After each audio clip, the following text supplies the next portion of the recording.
My beloved Biafrans, brothers and sisters at home and across the diaspora, fellow lovers of freedom and justice throughout the world,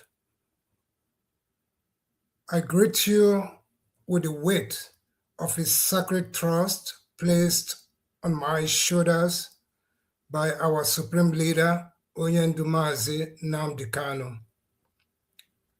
This is not a ceremony, it is a covenant. Week after week, I shall stand before you, not with empty rhetoric, but with unvarnished truth of our struggle. This is our weekly address, continuing process, a living dialogue between leadership and people, a pulse check on the soul of our nation in waiting. This past Sunday, 2nd August 2026, at St. Joseph Catholic Church in Inouye, Alpha Community, Udi local government area, the sanctuary of God became a theater of terror. Amid men stormed the house of worship during Holy Mass, dragging worshippers from the very altar, including a seminarian, a young man consecrated to God. Outside, under a torrential rain, our mothers gathered in an anguish, their voices rising above the storm, declaring with shattered hearts, "We no longer sleep." One victim has been found, two remain in the shadows of captivity. If the house of God is no longer safe, where shall we turn? If our mothers must march in the rain to be heard, what does that say of the authorities who claim to protect them? Let us speak plainly about what truly happened in Enugu and why it happened. The Enugu state government, in conjunction with the Nigerian army, is busy clearing pathways for Fulani herders, terrorists, to attack our people. This is not speculation. It is the deliberate strategy of those who seek to break our spirit. They hope to achieve this by demonizing the Eastern Security Network, painting our protectors as criminal while the rape predators remain and roam freely. That is why the Enugu state government has not uttered a single word of condemnation. Their silence is not weakness, it is complicity. It is a calculated decision to look the other way while our people are harvested like sacrificial lambs. Let us not be deceived. The attack on St. Joseph Catholic Church was not random. It was enabled by the systematic dismantling of our community defenses that Eastern Security Network has worked tirelessly to maintain. The same authorities who stage security summit and speak of a new framework remain silent on the true sources of terror. They focus their energy on criminalizing the Eastern Security Network, the disciplined formation that has kept far worse horror from fully engulfing our land, while ordinary murder march in rain because their children are no longer safe, even in church. Let the record be clear. The Eastern Security Network continues the critical task of securing Biafran land. Day and night, our vigilant forces stand guard over communities, our farmland, our churches, and our homes. They have prevented massacres that would have made the current horrors pale in comparison. They have saved lives that the Nigerian military would have sacrificed for political expediency. But ESN cannot be everywhere at once, especially when government actively work to undermine them, to label them terrorists, and to clear the very pathways through which death enters our villages. We salute the bravery of ESN operatives. We honor their sacrifice. We affirm that without them, Biafra land would have descended into an abyss from which there would be no return. One thing is certain, such brazen attack would not happen with our leader free. Bandits and terrorists aided and abetted by some Igbo politicians who have sold their birthright for a mess of pottage are taking advantage of the absence of Onyendu Mazi Nnamdi Kanu to foment havoc. They know that a free Kanu would mobilize our people, fortify our defenses, and expose their treachery to the light of the day. They know that the mere presence of our supreme leader would rally forces of order against the forces of chaos. That is why they kept him in chains. That is why they refused to obey the court. That is why they manufacture insecurity to justify injustice. Before the extraordinary rendition of June 2021, before the illegal seizure of our leader, the Southeast did not know this scale of orchestrated violence. The massacre of unarmed Biafrans at Mkpo, at Iguacha, at National High School, Aba, and the murderous invasion of our leader's home at Afaruku, Ibeku remain unanswered questions.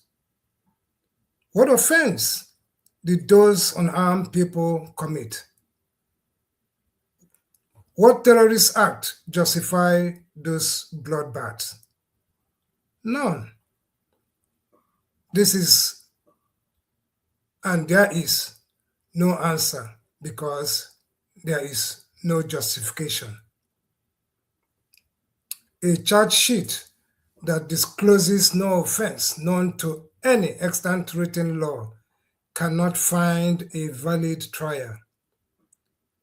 The Supreme Court itself has reminded us that the charge sheet is the foundation of jurisdiction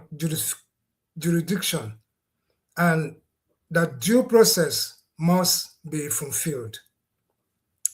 Those are Biden statements. They leave no legitimate path for any court to affirm a conviction built on such foundation. The continued incarceration of our leader remains illegal, unjust, and a standing indictment of a system that prefers power over principle. In the midst of this trial, We have begun to recover our voice. Radio Biafra Homeland will be going live later this week at www.radiobiafrahomeland.com. I repeat, at www.radiobiafrahomeland.com. After years of betrayal, after platforms were hijacked and turned into gossip mills by expelled elements who sold the struggle for personal and political gain, the authentic voice of Biafra has returned home. Let there be no confusion. Any platform still trading under the name Radio Biafra without the word homeland is not ours. Those sacked from the third administration of the Directorate of State who continue to cling to the IPOB name only deepened their isolation. Their new vehicle, the Igwebuike Group, is theirs to keep. We encourage them to stay far from the sacred cause. IPOB itself continues, cleansed and renewed under the fourth administration. Unity behind Onye Nnamdi Kanu is non-negotiable. Discipline is non-negotiable. Loyalty to the vision of restoration is non-negotiable. We are organizing a world press conference to alert humanity to the plight of our people. The hundreds who remains missing, the countless who have been tortured, the innocent who has been killed at the hands of Nigerian security agencies, the blood of the innocent and the tears of the mothers will no longer be hidden. The world must hear the truth about these atrocities. Our twin diplomatic assaults in Jerusalem and Washington continues unabated.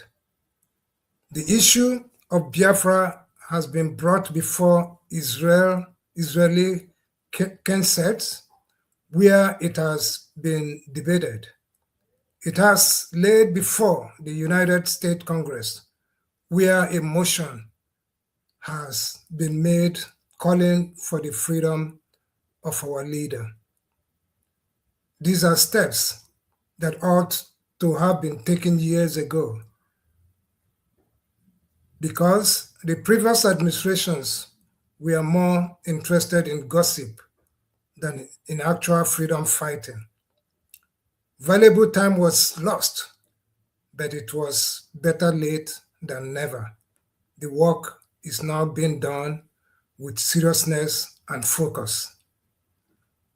The recent rush by Nigeria to appoint an Igbo person as an ambassador to Israel is meaningless.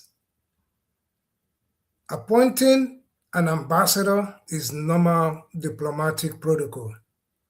We do not expect Israel to be at loggerheads with Nigeria. It changes nothing about the justice of our cause.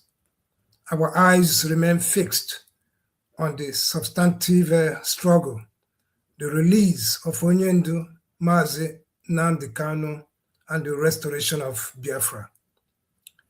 The immediate and unconditional release of Onye Kanu and all prisoners of conscience.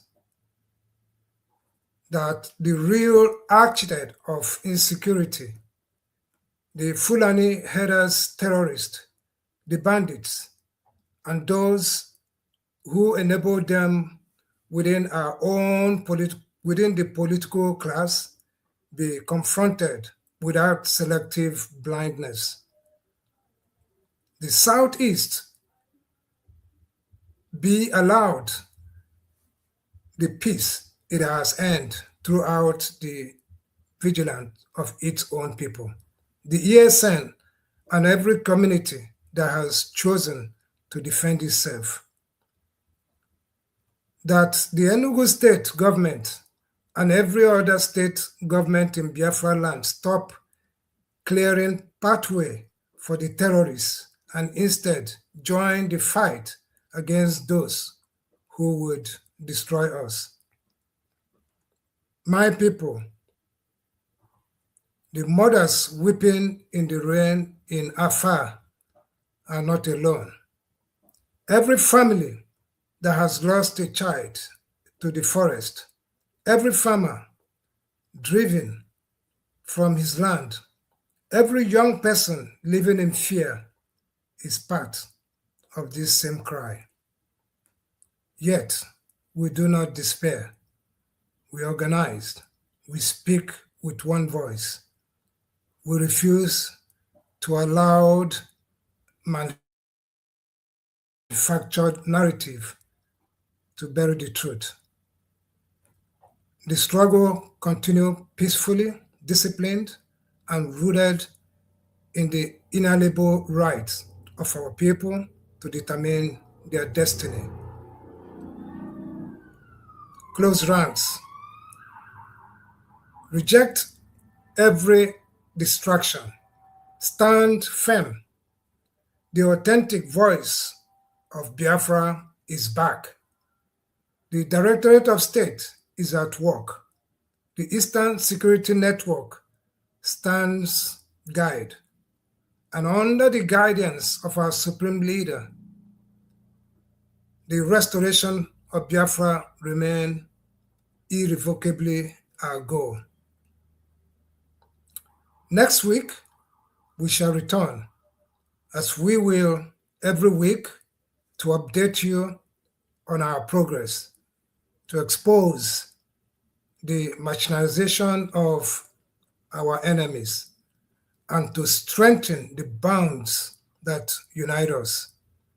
This is not one of declaration. It is a continuing process, a weekly reckoning, a rhyme of resilience that will not cease until freedom is won. Before I conclude, let me issue a critical call to our digital army, the freedom fighters of the keyboard, the warriors of timeline, the voices that echoes our struggle across every social media platform. Every Tuesday, without fail, we flood the digital space with the hashtag Free Mazi Nnamdi Kanu and Free Nnamdi Kanu. This is not optional, it is our duty. When the government tries to silence us, when the mainstream media ignores us, when the world pretends not to see our suffering, our tweets become the bulletins that pierce through the fog of propaganda. Set your alarms, schedule your post, share, retweet, amplify. Every Tuesday will remain the word that we are still here. We remind the world every time that we are still available, that we are still fighting, that we are not forgotten. Let no Tuesday pass without the hashtag Free Mazi Nnamdi Kanu trading in your time zone. Let the digital footprint of our resistance grow until it cannot be ignored. This is our megaphone. Use it. This is our weapon. Use it. Every Tuesday, we speak. Every Tuesday, they hear us. Every Tuesday, freedom draws nearer. May Almighty God strengthen every family still waiting for the return of their loved ones. May He grant wisdom and courage to all who labor for justice. May He protect our ESN operatives who stand between us and annihilation. And may the day of freedom come speedily, not as a distant hope, but as a dawning reality. Biafra lives. The struggle continues. Thank you and good night.